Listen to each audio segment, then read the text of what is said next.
மனசுக்கு திருப்தியாக இருக்கிற சோல் சாட்டிஸ்ஃபையிங் செட்டிநாடு சிக்கன் பண்ணலாமா? வாங்க. எப்படி இருக்கு? ஸ்டவ் ஆன் பண்ணிக்கோங்க. இதில் தான் இன்னைக்கு செட்டிநாடு சிக்கன் செய்ய போகிறோம். ஒரு குழிக்கரண்டி அளவுக்கு நல்லெண்ணெய் சேர்த்துக்கோங்க. கல் காஞ்சோடனே கடகடன்னு ஆகிடும் வேலை. 1 டேபிள் ஸ்பூன் சோம்பு, 1 டேபிள் ஸ்பூன் சீரகம், 1 டேபிள் ஸ்பூன் மிளகு, பிரியாணியோட ஸ்பைசஸ் எல்லாம் கொஞ்சம் சேர்த்துக்கோங்க. பாசி ஒரு கொத்து எடுத்திருக்கேன், இந்த அளவு சேர்த்துக்கோங்க. சிம்மில் வச்சு நல்லா கலந்து விட்டுக்கோங்க. 11 காஞ்ச மிளகு எடுத்திருக்கேன், சேர்த்துக்கோங்க. 2 ஸ்பூன் அளவுக்கு தனியா சேர்த்துக்கோங்க. 1 கப் சேர்த்துக்கோங்க.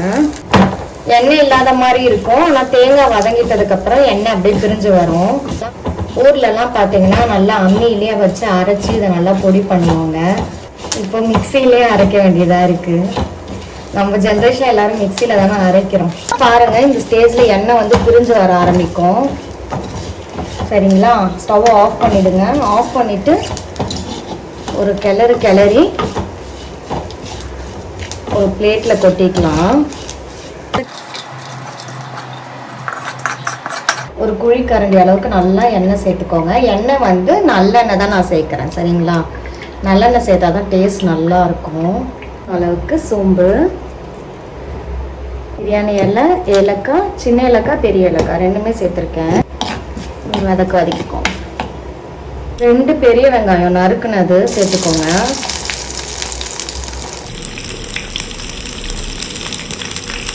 ஒரு வதக்கிக்கோங்க. நல்லா பொன்னிறமாக ஆகணும் வெங்காயம். கருவேப்பிலை சேர்த்துக்கோங்க. கருவேப்பிலை சேர்த்து நல்லா வதக்கிக்கோங்க. ஊர்லலாம் வந்து பார்த்தீங்கன்னா கருவேப்பிலை வந்து நல்லா ஃப்ரெஷ்ஷாக கிடைக்கும். இங்கே சென்னையில் வந்து எல்லாமே கடையில் வாங்குற மாதிரி இருக்குது. ஸோ அந்த டேஸ்ட் கொஞ்சம் இன்னுமே, ஏன்னா ஃப்ரெஷ்ஷாக பறித்து போடும்போது இன்னுமே நல்லாயிருக்கும் இல்லைங்களா? மசாலா நல்லா ஆறிடுச்சு. கொஞ்சோண்டு தண்ணி சேர்த்துருக்கேன், உள்ள தெரியுதுங்களா?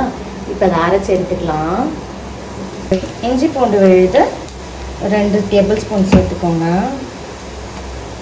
நல்லா கலந்து விடணும். நல்லா ஒரு வதங்கிட்டதுக்கு அப்புறம் தக்காளி சேர்க்கலாம்.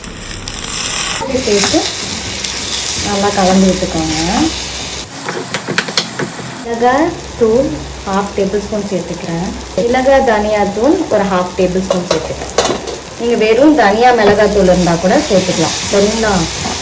நல்லா இப்படி கலந்துட்டு இந்த மசாலா இப்போ நம்ம சேர்த்துருக்கோம் பாருங்கள், அதை வேகிறதுக்காக கொஞ்சோண்டு தண்ணி விட்டுக்கலாம். 1/4 கிளாஸ் தண்ணி நல்லா வேகிறதுக்காக ஊற்றிருக்கோம். மசாலா நல்லா வேகட்டும். நல்லா தண்ணி நீங்கள் நிறைய ஊற்றிட போகிறீங்க, கொஞ்சமாக தான் ஊற்றணும். சரிங்களா? எல்லாம் இந்த அளவுக்கு மசாலா வதங்கிட்டதுக்கு அப்புறமா, மசாலா நல்லா இந்த தண்ணியிலே வெந்துட்டதுக்கு அப்புறமா நம்ம எடுத்துருக்க சிக்கனை விட்ட சேர்த்துக்கோங்க. ஸ்கின்லெஸ் சிக்கன் எடுத்திருக்கேன். வாங்கும் போதே அப்படி கேட்டு வாங்கிக்கோங்க. எனக்கு பிடிக்கும் லிவர், அதனால நான் சேர்த்துக்கிட்டேன். இப்போ நல்லா கலந்து வச்சுக்கோங்க. கிரேவி வந்து நல்லா திக்காக தான் இருக்கணும், ரொம்ப தண்ணி விட்டு சேர்த்தா நல்லா இருக்காது.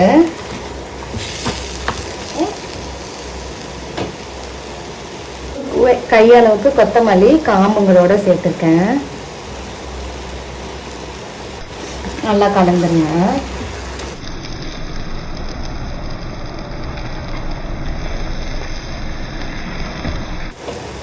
ஒரு 5 நிமிஷம் நல்லா வதங்கட்டும். ஏன்னா சிக்கன் சேர்த்த உடனே நம்ம தண்ணி சேர்க்கக்கூடாது. ஏன்னா சிக்கன்லேயே நிறையா தண்ணி கண்டென்ட் இருக்கும், வாட்டர் கண்டென்ட் இருக்கும். அதனால வெயிட் பண்ணலாம் ஒரு 5 நிமிஷம். இப்போ நல்லா தெரியுதா? நம்ம வந்து தண்ணியே சேர்க்கல, பட் ஆனால் சிக்கனில் இருக்க தண்ணியே எவ்வளோ வருது பார்த்தீங்களா? நல்லா பபிள்ஸ் தெரியுதா? இடையில முட்டை முட்டையாக வருது பார்த்தீங்களா?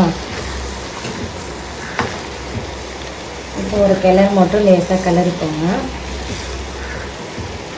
கிளறிட்டு இருக்க பேஸ்ட், ஓகே, பேஸ்ட்லேயே ரொம்ப தண்ணி சேர்க்கல, இந்த மாதிரி தான் இருக்கணும் டெக்ஸ்சர். ஓகே, இந்த பேஸ்ட்டை இது கூட சேர்த்துக்கோங்க. இப்போ நல்லா மிக்ஸ் பண்ணிக்கோங்க. செமையாக இருக்குது பாருங்கள் பார்க்குறதுக்கே. நீங்கள் ஹோட்டலில் வாங்குகிற செட்டிநாடு கிரேவியே இனிமேல் வாங்க மாட்டீங்க, வீட்டில் தான் செய்ய போகிறீங்க பாருங்கள்.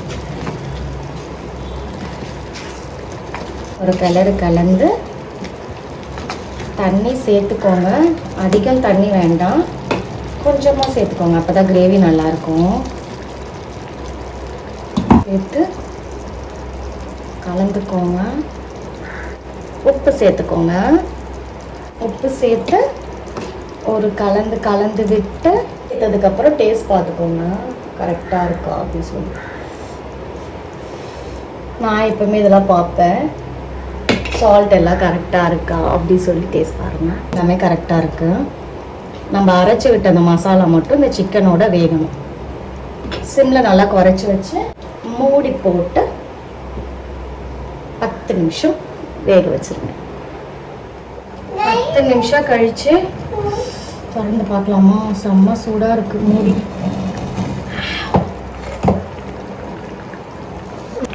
10 நிமிஷம் கழித்து ஒரு கலரி செம்ம அருமையாக இருக்குது.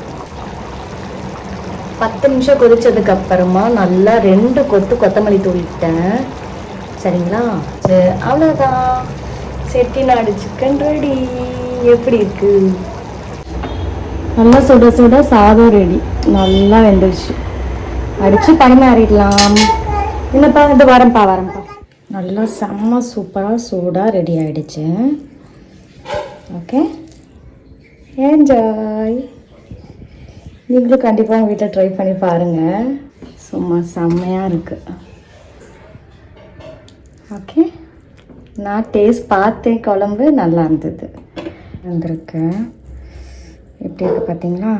இத்தனைக்கும் தண்ணி நம்ம நிறையா ஊற்றலை, சிக்கன் நல்லா சாஃப்டாக வந்திருக்கு.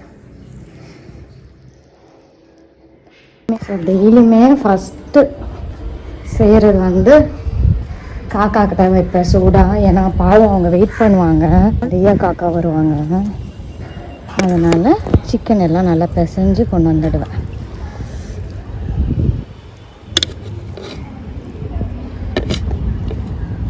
கால் வேறு கொதிக்குது, ஸ்லிப்பர் போடாமல் ஓடியான்ட்டேன். பார்த்தீங்களா, ஒருத்தர் வந்தோடனே அடுத்து எல்லாரையும் கூப்பிடுவாங்க. இந்த வீடியோ பார்த்த மாதிரி என்னோடய எல்லா வீடியோவும் பாருங்கள். நல்லா ஃபுல்லாக வீடியோ பார்த்து என்னை சப்போர்ட் பண்ணுங்கள். அடுத்த வீடியோவில் உங்களை கண்டிப்பாக பார்க்குறேன் ஒரு சூப்பர் டூப்பர் ரெசிபியோட. Tata, bye, take care, love you all, tata.